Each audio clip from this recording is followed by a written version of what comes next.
పితా పుత్ర పవిత్రాత్మ నామమున ఆమెన్. దివ్యవాణి టీవీ ప్రేక్షకులకు నమస్కారం. దివ్యవాక్కు అనే కార్యక్రమంలో నీ వాక్యపు వెలుగులో అనే అంశానికి స్వాగతం.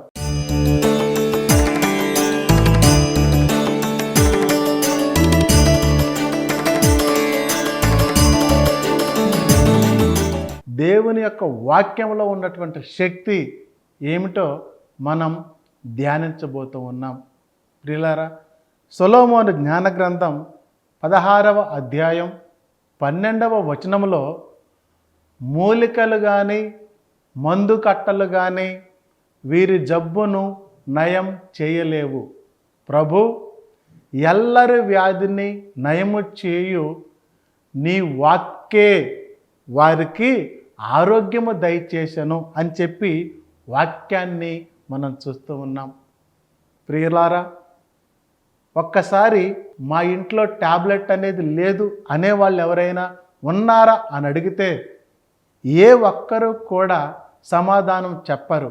కారణం, అందరి ఇంటిలో ఏదో ఒక ట్యాబ్లెట్ వాడుతూనే ఉన్నారు. కానీ ఇక్కడ బైబిల్ చెప్తూ ఉంది, మూలికలు మందు కట్టలు తగ్గించలేని రోగం దేవుని యొక్క వాక్కు తగ్గిస్తుందని. ప్రియ తల్లిదండ్రులారా, రక్తస్రావంతో 12 సంవత్సరాలు బాధపడుతున్నటువంటి వ్యక్తి ఎంతోమంది డాక్టర్ల దగ్గరకు వెళ్ళింది, ఆపరేషన్లు చేయించుకుంది, మందులు వాడుకుంది, ఉన్నదంతా వెచ్చించి ఇక తన జీవితంలో స్వస్థత అనేది లేదు అని నిరాశలో ఉన్నప్పుడు యేసయ్య గురించి చెప్తూ ఉంటే విని యేసయ్య దగ్గరకు పరిగెత్తుకుని వెళ్ళి అక్కడ స్వస్థత పొందుకుంది. గమనించారా? దేవుని యొక్క వాక్కు ద్వారా ఆమె స్వస్థత పొందుకుంది. దేవుని యొక్క పరిశుద్ధాత్మ శక్తి ద్వారా ఆమె స్వస్థత పొందుకుంది. మూలికలు మందు కట్టలు తగ్గించలేని రోగాలు ఆపరేషన్లు చేయించుకుంది, టాబ్లెట్లు వాడుకుంది, మందులు వాడుకుంది, కానీ తగ్గలేదు. ఎప్పుడైతే యేసయ్య దగ్గరకు వెళ్ళిందో స్వస్థత పొందుకుంది. కారణం ఏంటో తెలుసా? యేసయ్య మాటలలో శక్తి ఉంది, యేసయ్య మాటలలో స్వస్థత ఉంది. యోహాను శుభవార్త 11వ అధ్యాయం 44వ వచనములో చనిపోయి 3 రోజులై సమాధి చేయబడినటువంటి లాజరు దగ్గరికి యేసుప్రభు వెళ్ళి, లాజరు వెలుపలికి రా అని ఒక్క మాట చెప్పగానే లాజరు నడుచుకుంటూ బయటకు వచ్చాడు. దీనిని బట్టి యేసయ్య మాటలలో, యేసయ్య వాక్కులో శక్తి ఉంది అని మనం గ్రహించాలి.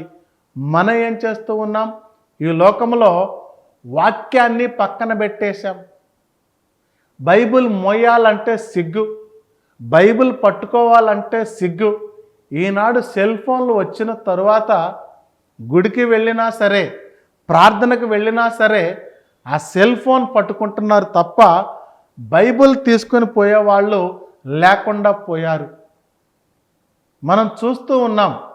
అది కాదు, ఏ వ్యక్తి అయితే దేవుని యొక్క వాక్యాన్ని చదువుతాడో, ఏ వ్యక్తి అయితే బైబిల్ గ్రంథాన్ని పట్టుకుంటాడో అలాంటి వారు పడిపోయినట్లుగా ఎక్కడా కూడా రాయబడలేదు.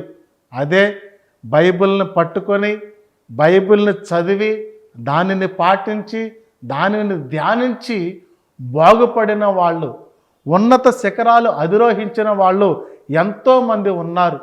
కాబట్టి బిడ్డలారా, మనం ఎప్పుడు కూడా ఈ బైబిల్ గ్రంథాన్ని నిర్లక్ష్యం చేయకూడదు. వాక్యంలో అపోస్తలుల కార్యములు 10వ అధ్యాయం 44వ వచనములో ప్రభు సందేశాన్ని ఆలకిస్తున్న వారందరిపై పరిశుద్ధాత్మ శక్తి దిగి వచ్చింది. నీవు వాక్యం వింటున్నావా? ఈ టీవీ కార్యక్రమం ద్వారా నీవు వాక్యాన్ని ఆలకిస్తున్నావా? తప్పకుండా దేవుడు నీ మీదకి దిగి వస్తాడు. నీ జీవితంలో మేలు చేస్తాడు, నీ జీవితంలో ఆశీర్వాదాలు కురిపిస్తాడు. కాబట్టి ప్రియ తల్లిదండ్రులారా, ఎప్పుడూ కూడా ఆయన వాక్యాన్ని వినడానికై ఇదిగో మనము ముందుగా వెళ్ళాలి. ఈనాడు గమనిస్తే దేవాలయానికి ఆలస్యంగా వెళుతున్నావు, ఆయన వాక్యం చెప్తూ ఉంటే దిక్కులు చూస్తూ ఉన్నావు, వాక్యం చెప్తూ ఉంటే సెల్ ఫోన్ చూస్తూ ఉంటున్నావు. ఇవన్నీ కూడా సైతాను క్రియలు. లూకా శుభవార్త 21వ అధ్యాయం 38వ వాక్యంలో ఆయన బోధలు వినడానికి పెందలకడ వెళ్ళేవారంట. మనం కూడా ఆయన వాక్యాన్ని వినాలని, ఆ వాక్కులో ఉన్నటువంటి అర్థం ఏంటో గ్రహించాలని మనము కూడా దేవాలయానికి ముందుగా వెళ్ళే ప్రయత్నం చేద్దాం. చాలామందికి వాక్యాన్ని చదవాలంటే భయం, వాక్యాన్ని చదవాలంటే ఇదిగో కంగారు పడిపోతూ ఉన్నారు. కారణం ఆ వాక్యములో ఉన్నటువంటి శక్తి ఏంటో గ్రహించలేకపోతున్నారు.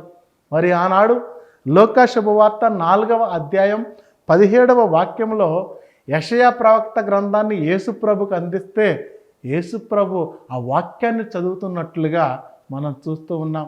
బిడ్డలారా, ఈ అలవాటు కూడా మనం నేర్చుకోవాలి. యేసయ్య వాక్యాన్ని చదివాడు, మనం కూడా వాక్యాన్ని చదివితే, వాక్యాన్ని వింటే, నీ వాక్యము నా పాదములకు దీపము, ఆ వాక్యం అనే వెలుగులో ఎల్లప్పుడూ కూడా మనం ప్రకాశిస్తూ ఉండాలి, ఎల్లప్పుడూ కూడా వెలుగుతూ ఉండాలి. ఆ వెలుగును తోటి వారికి పంచుతూ ఉండాలి. మదర్ తెరిసా గారు పలికినట్లు వెలిగే దీపమే మరికొన్ని దీపాలను వెలిగిస్తుంది. దేవుని యొక్క వాక్కు వెలుగులో నీవు వెలుగుతూ తోటి వారిని కూడా వెలిగిస్తూ ఉంటే తప్పకుండా దేవుని యొక్క సాక్షిగా మనం నిలబడుతూ ఉన్నాం. ఆ వాక్యంలో ఉన్నటువంటి శక్తిని మనం గ్రహిస్తూ ఉన్నాం. ప్రియ బిడ్డలారా, చిన్న బిడ్డలను పిలిచి వారికి ఒక చాక్లెట్, ఒక బైబిల్ ఇస్తే వాళ్ళు చాక్లెట్టే తీసుకుంటారు, బైబిల్ తీసుకోరు. కారణం వారికి ఆ చాక్లెట్ యొక్క విలువ మాత్రమే తెలుసు, బైబిల్ గ్రంథం యొక్క విలువ తెలియదు. మనం కూడా ఈ లోకములో ఆ చాక్లెట్ లాంటి ఈ డబ్బు కోసమో ఏదైనా దేనికోసమో ఆశపడుతున్నాం, కానీ బైబిల్లో ఉన్నటువంటి శక్తి ఏంటో అది మనం తెలుసుకోలేకపోతున్నాం. ప్రతి ఒక్కరు కూడా ఈ బైబిల్ గ్రంథాన్ని చేతబట్టుకోవాలి. గుడికి వెళ్ళేటప్పుడు బైబిల్ తీసుకొని వెళ్ళాలి. ఈనాడు ఒక మంచి డ్రెస్ వేసుకోవటం ఫ్యాషన్ కాదు, ఒక మంచి బైబిల్ పట్టుకోవటం ఫ్యాషన్. ఇంకెవరైనా బైబిల్ ఫ్రీగా గిఫ్ట్గా ఇస్తే బాగు అని ఎదురు చూస్తున్నారేమో. కాదండి, నీ కష్టములో, నీ శ్రమలో ఒక బైబిల్ సంపాదించుకుంటే అది నీ ఆస్తిగా ఉండిపోతూ ఉంది, అది నీ హక్కుగా ఉండిపోతూ ఉంది. కాబట్టి ప్రియబిడ్డ, ఒక బైబిల్ నువ్వు చేతబట్టుకో. ఈనాడు ఇంట్లో 5గురుంటే బైబిల్ ఒక్కటే ఉంటుంది. ఎంత దౌర్భాగ్య స్థితిలో ఉన్నామంటే వాక్యములో వెనకబడిపోవడానికి కారణం ఇదే. ఇంట్లో 5గురుంటే 5 బైబిళ్ళు ఉండగలగాలి. మరి ఇంట్లో 4గురుంటే 4 సెల్ ఫోన్లు ఉంటాయి, కానీ ఒక్క బైబిల్ కూడా ఉండదు. ఇలాంటి పరిస్థితి నుంచి మారాలి. ఈ పరిస్థితుల నుంచి మనం బయటికి రావాలి. ప్రతి ఒక్క వ్యక్తి కూడా బైబిల్ను చేతబట్టుకోవాలి. ప్రతి ఒక్క వ్యక్తి కూడా బైబిల్ను చదవాలి. కీర్తనల గ్రంథం 1వ కీర్తన 1-2 వచనాలు చూస్తే, ఇదిగో రేయింబవళ్ళు ధర్మశాస్త్రాన్ని చదివేవాడు, ధ్యానించేవాడు ధన్యుడు, నిరంతరం ఏటి ఒడ్డున నాటిన చెట్టులాగా ఫలిస్తాడని వాక్యంలో చదువుతూ ఉన్నాం. బిడ్డ, ఈనాడు మనం వాడిపోయి ఉన్నాం, ఈనాడు మనం ఎండిపోయి ఉన్నాం. చాలామంది ఆత్మహత్య తలంపులకు వెళుతున్నారు. కారణం వారి జీవితంలో వాక్యం అనేది లేకుండా పోయింది. బిడ్డలారా, కీర్తనల గ్రంథం 119వ కీర్తన 11వ వాక్యం మనం చూస్తే, నీకు ద్రోహంగా నేను పాపము చేయకుండుటకు గాను నీ వాక్యాన్ని నా హృదయంలో నింపుకున్నానయ్యా. బిడ్డలారా, ఎవరి జీవితంలో వాక్యం ఉంటుందో పాపానికి దూరంగా ఉంటారు. ఎవరి జీవితంలో వాక్యం ఉంటుందో చెడు పనులకు దూరంగా ఉంటారు. ఎవరి జీవితంలో వాక్యం ఉంటుందో ఇదిగో ఎంత కష్టం వచ్చినా నిలబడగలుగుతారు.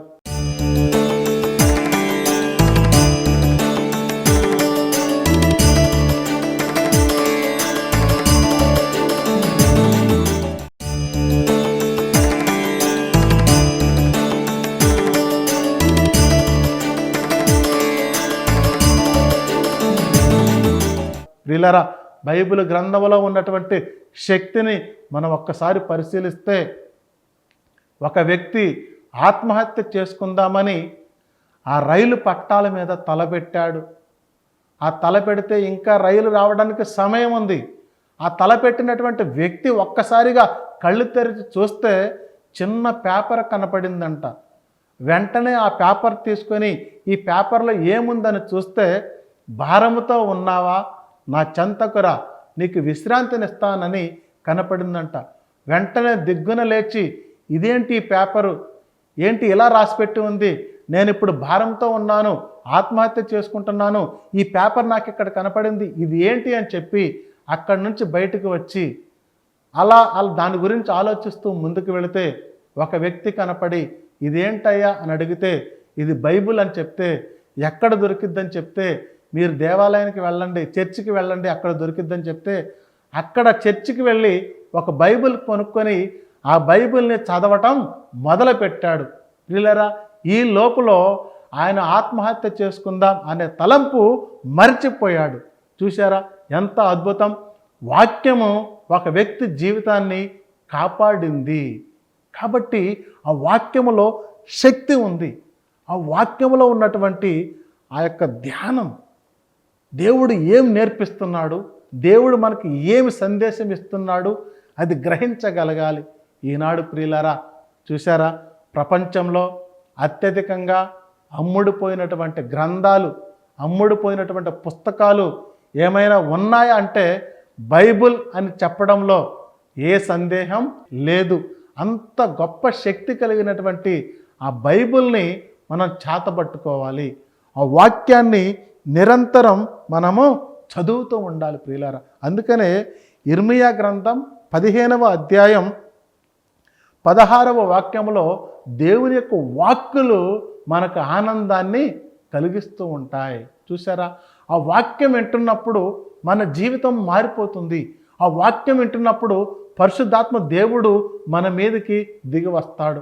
ప్రియులారా, ఇంకా కొంతమంది అంటూ ఉంటారు, మాకు చదువు రాదండి, మాకు బైబిల్ ఎందుకని ప్రశ్నిస్తూ ఉంటారు. ఇది తప్పండి. నీకు చదువు వచ్చినా రాకపోయినా నీ చేతిలో ఒక బైబిల్ ఉండాలి. నీ సొంతగా ఒక బైబిల్ ఉండాలి, చదువు వచ్చినా రాకపోయినా. ఇది యోహాను శుభవార్త మన 1వ అధ్యాయంలో ఇదిగో మనం చూస్తూ ఉన్నాం. ఆదిలో వాక్కు ఉండెను, ఆ వాక్కు దేవుని యొద్ద ఉండెను, ఆ వాక్కు దేవుడై ఉండెను అంటున్నావు. ఆ వాక్యం నీ చేతిలో పట్టుకుంటే సాక్షాత్తు దేవుణ్ణి పట్టుకుంటున్నట్లే. నీకొక బైక్ ఉందా, ఆ బైక్లో ఒక బైబిల్ పెట్టుకో. నీకొక కారు ఉందా, ఆ కారులో ఒక బైబిల్ పెట్టుకో. తప్పకుండా నీతో పాటు దేవుడు కూడా నీ ప్రయాణంలో ఉంటూ ఉన్నాడు. కాబట్టి ఈనాడు చదువు రాదనో, నా దగ్గర డబ్బులు లేదనో బైబిల్ని పక్కన పెట్టకు. ఒక సాక్ష్యం ఉంది. ఒక ఆమె చదువుకున్న వ్యక్తి కాదు, ముసలావిడ, అసలు చదువు రాదు. సరుకులు కొనుక్కుందామని, ఆమెకు కావలసినటువంటి వస్తువులు కొనుక్కుందామని పట్టణానికి వెళ్ళింది. ఆ పట్టణానికి వెళ్ళేటప్పుడు తన చేతిలో ఒక బైబిల్ మోసుకొని వెళ్ళింది. ఇలా బైబిల్ మోసుకొని వెళ్ళినటువంటి ఆ వ్యక్తి తనకు కావలసినటువంటి వస్తువులన్నీ కూడా కొనుక్కుంది. పెద్ద మూట అయ్యాయి. ఆ మూట నెత్తి మీద పెట్టుకుంది, తన చేతిలో బైబిల్ పట్టుకుంది. వెంటనే గుడికి వెళ్ళి గురువుతో చిన్న ప్రార్థన చేయించుకొని వద్దాం, చిన్న బ్లెస్సింగ్ తీసుకుందాం అనుకుంది.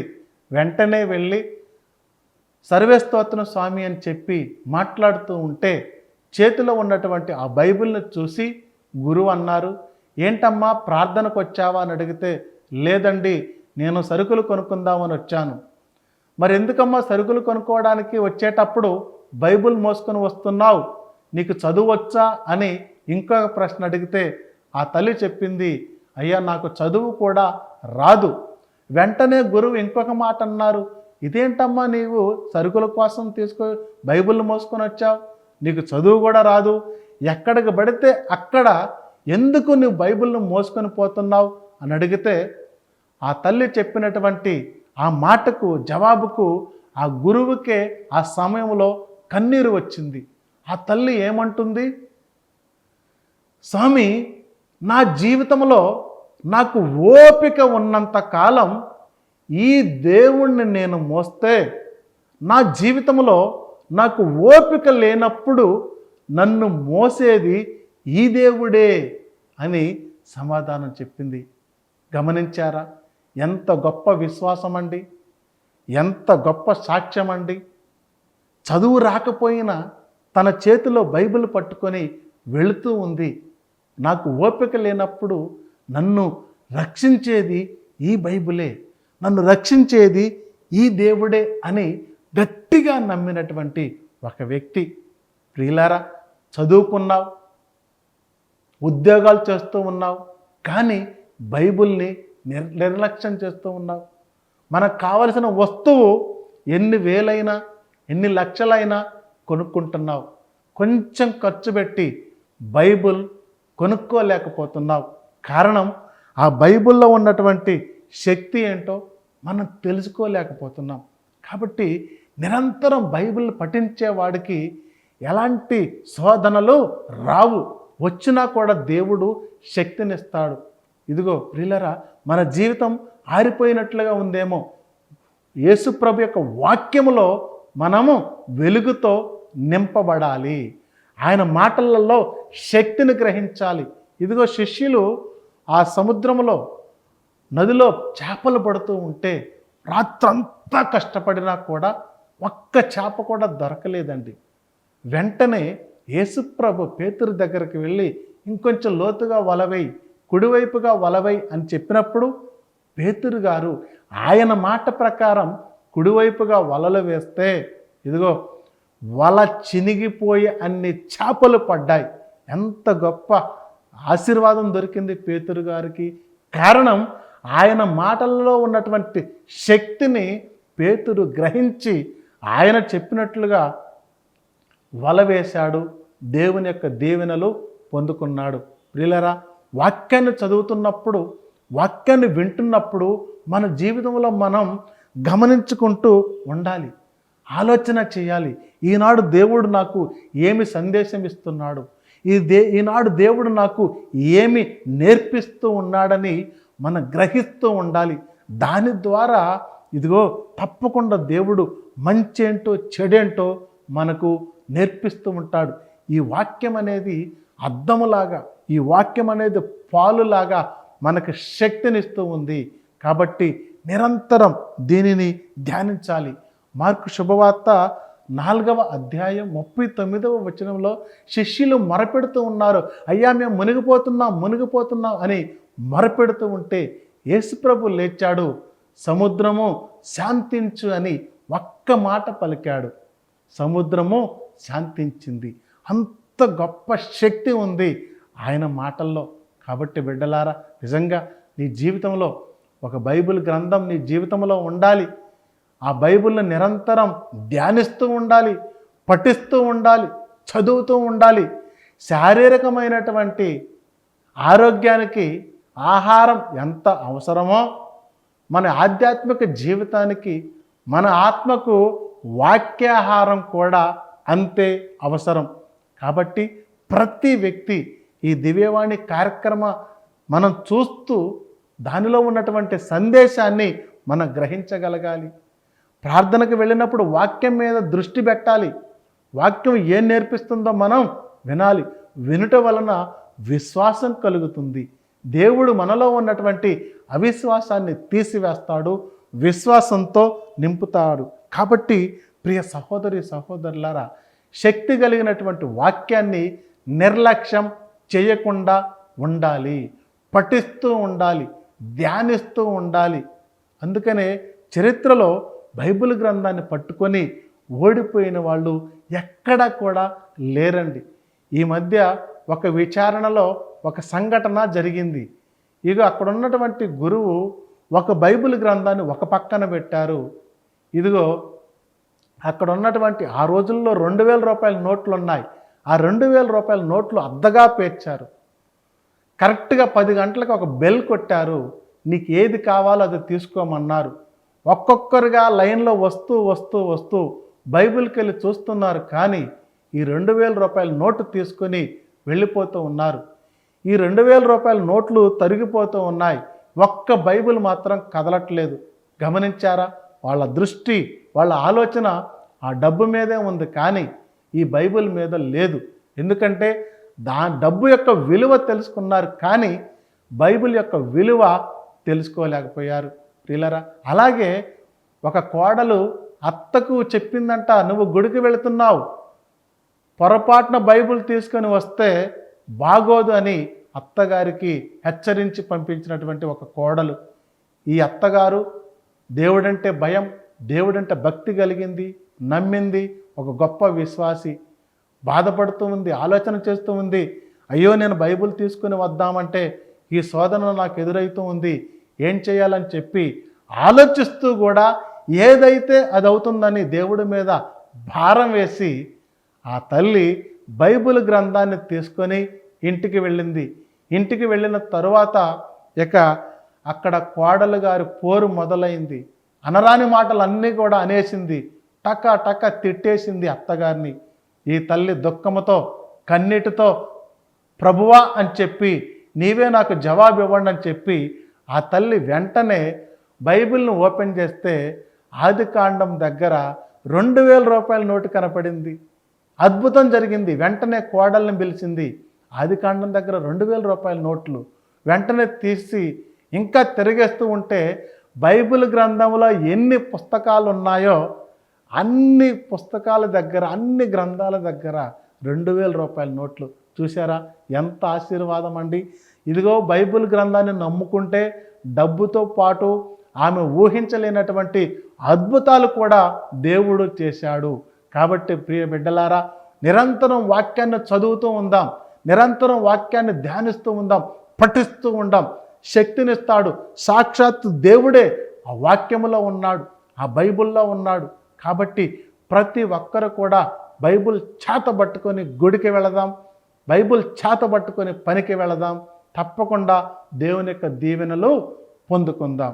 చిన్న ప్రార్థన చేద్దాం. ప్రేమ కలిగిన మా సర్వేశ్వర, దేవుని యొక్క వాక్యములో ఉన్నటువంటి శక్తిని మాకు నేర్పిస్తున్నందుకు మీకు స్తోత్రాలు. ఇప్పటి వరకు బైబిల్ మోయాలంటే సిగ్గు. నా సొంతగా ఒక బైబిల్ కూడా లేదు తండ్రి.